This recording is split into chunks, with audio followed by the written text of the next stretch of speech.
शरद पवार जी और अजीत दादा पवार जी ये दोनों कई दिनों से मिल रहे हैं और आज पवार साहब का जो स्टेटमेंट आया, सुप्रिया सुले जी का कल जो स्टेटमेंट आया, ऐसा लगता है उनके वक्तव्य से कि अजीत दादा वापस पुनः राष्ट्रवादी में वो शरद पवार जी के नेतृत्व में आ रहे हैं, इस तरह अर्थ लगाया जा सकता है और इसलिए पवार साहब ने जो स्टेटमेंट किया है। लेकिन ये सब इशू जो है उस पे जनता में संभ्रम होते जा रहा है।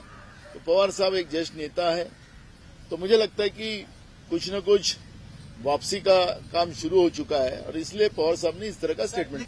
देखो, हमारे उद्धव ठाकरे साहब के ग्रुप में और हमारे में कोई संभ्रम नहीं है। पवार साहब के ऊपर हमारा आज भी विश्वास है, लेकिन जो जनता में संभ्रम पैदा हो रहा है वो पवार साहब बिल्कुल दूर करेंगे, क्योंकि वो एक खूब बड़े नेता है, तो बड़ा अनुभव उनका रहा है और इसलिए हमारे महाविकास आघाड़ी पे उसका कोई परिणाम नहीं होगा। और रहा जो सर्वे की बात कर रहे हो, तो उसमें लोगों का जो पसंद है वो कांग्रेस पार्टी है, उद्धव ठाकरे साहब का ही पार्टी है, शरद पवार जी की भी पार्टी है, लेकिन मेरिट जो है वो कांग्रेस के साथ है और इससे कोई हमें फर्क नहीं पड़ेगा। और कांग्रेस की भूमिका एक बार स्पष्ट कर चुकी है कांग्रेस की बीजेपी के विरोध में जो भी कोई लड़ने के लिए हमारे साथ आना चाहते हैं उनको साथ लेकर चलने की भूमिका कांग्रेस पार्टी की है।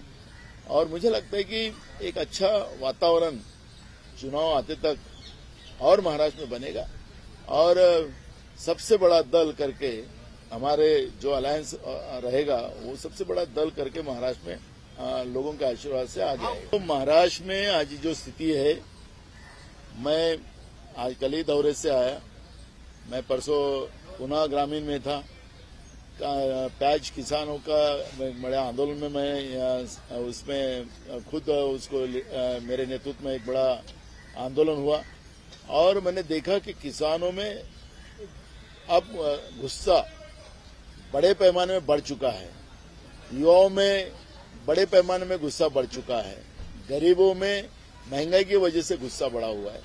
और ये जो स्थिति आप देख रहे हो कि जो भी बीजेपी के बारे में जो भी सर्वे आज देख रहे हो, वो चुनाव तक बीजेपी जनता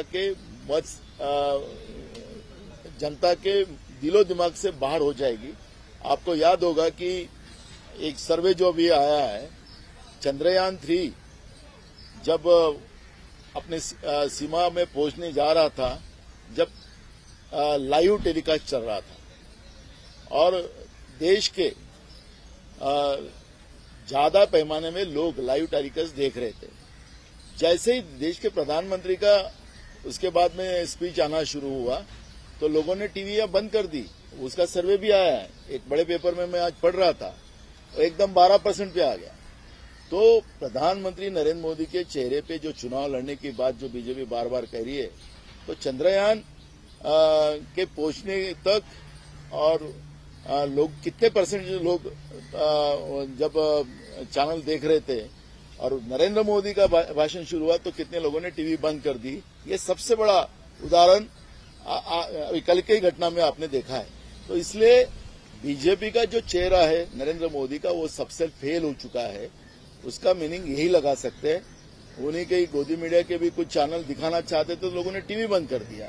तो इसका मतलब है कि अब नरेंद्र मोदी का चेहरा देश की जनता को नहीं चलता और बीजेपी में अंदरूनी जो घुसबुस चल रही है, 18 करोड़ का रास्ता द्वारका वाला, दिल्ली से द्वारका वाला 18 करोड़ का रास्ता 250 करोड़ में, जो भ्रष्टाचार के आरोप नरेंद्र मोदी बार बार कांग्रेस को लगा रहे थे, अब खुद कितने भ्रष्टाचारी है इसका भी उदाहरण अब देश की जनता के सामने आ चुका है। तो ना भ्रष्टाचार का आरोप लगाते लगाते खुद भ्रष्टाचारी बड़े पैमाने में खुद बने। जीएसटी का पैसा अपने मित्रों को बांटने का काम चालू हुआ। सनी देओल का कर्जा जिस तरह से 12 घंटे के अंदर माफ हो जाता है और जो 2 लाख के 3 लाख के जो छोटे छोटे कर्जेदार हैं उनके घर को जब्ती की जाती है। तो देश की जनता ये सब चीजों को अच्छे से अनुभव कर चुकी है। इसलिए बीजेपी जो अपना सर्वे अब दिखाना चाहती है, वो सर्वे अब उनका डाउन लेवल पे आ गया है। अब इनको ज्यादा दिन का जैकेट नहीं, अभी ये गर्मी में भी वो जैकेट पहन के घूमते तो पहनने दो।